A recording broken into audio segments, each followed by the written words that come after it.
अनैतिकता के कचरे पर बैठा ये समाज गद्यांश वीडियो पोस्ट।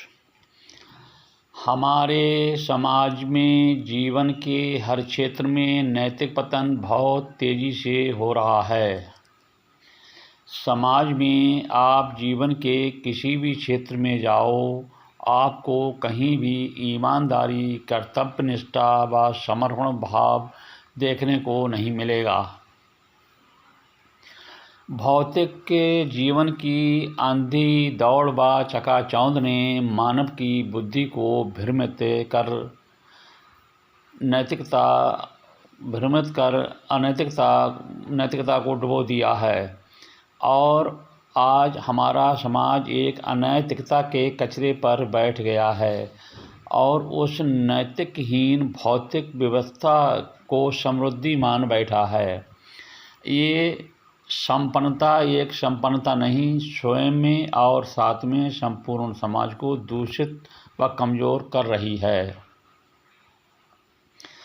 इससे समाज में असमानता, भेदभाव, शोषण, कलह, अराजकता, वैमनस्यता, ऊंच नीच, जातवाद, भय, आतंक, भ्रष्टाचार, वर्गवाद सब इसी अनैतिकता की ही उपज है और मानव समाज इस अनैतिकता के कचरे की सड़ांध में अपने को असहज व बेचैन महसूस कर रहा है।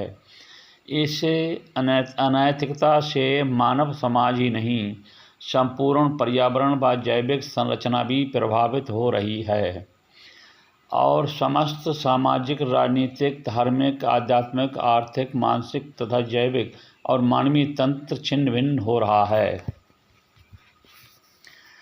जिसके परिणाम स्वरूप समाज में अत्याचार, लूटपाट, हत्याएं, आर्थिक विपन्नता, बेचैनी, भागाभाग जीवन और मन में एक अज्ञात भय और अशांति मन पर बैठ गई है,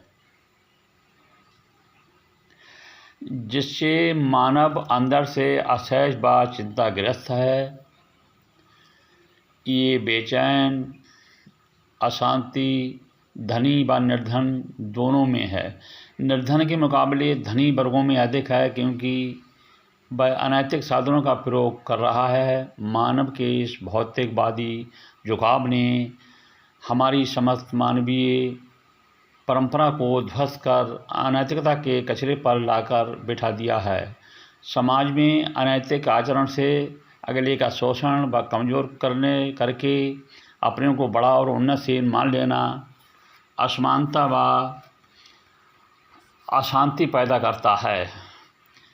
ये बड़ापन नहीं है, ये तुम्हारी संपन्नता जो दूसरों के शोषण से बड़ी है, ये संपन्नता नहीं है। ये संपन्नता समाज को दूषित, असहज और कमज़ोर कर रही है, जिससे हमारे समाज में आर्थिक व सामाजिक असमानता बढ़ रही है, जिससे समाज में अंतर्द्वंद व कलह का उदय हो रहा है।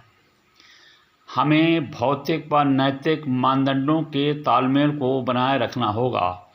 हमें भौतिकता की कीमत के साथ साथ नैतिकता का भी सामंजस्य बिठाना होगा, तभी हमारी सर्वसंपन्न दायी उन्नति होगी और समाज में समानता, सहजता, सहयोग और भाईचारा और सामाजिक सद्भाव बढ़ेगा।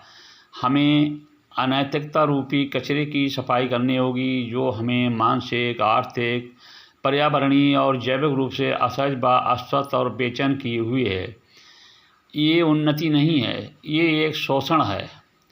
इससे निकलना होगा। हमें ऐसी शिक्षा नीति बनानी होगी जो भौतिकता और नैतिकता दोनों में बराबर का सामंजस्य बनाए रखे, क्योंकि जीवन के लिए भौतिकता व नैतिकता दोनों अनिवार्य हैं। इन दोनों का तालमेल हमारे जीवन में समानता, संपन्नता और सहजता को लाएगा।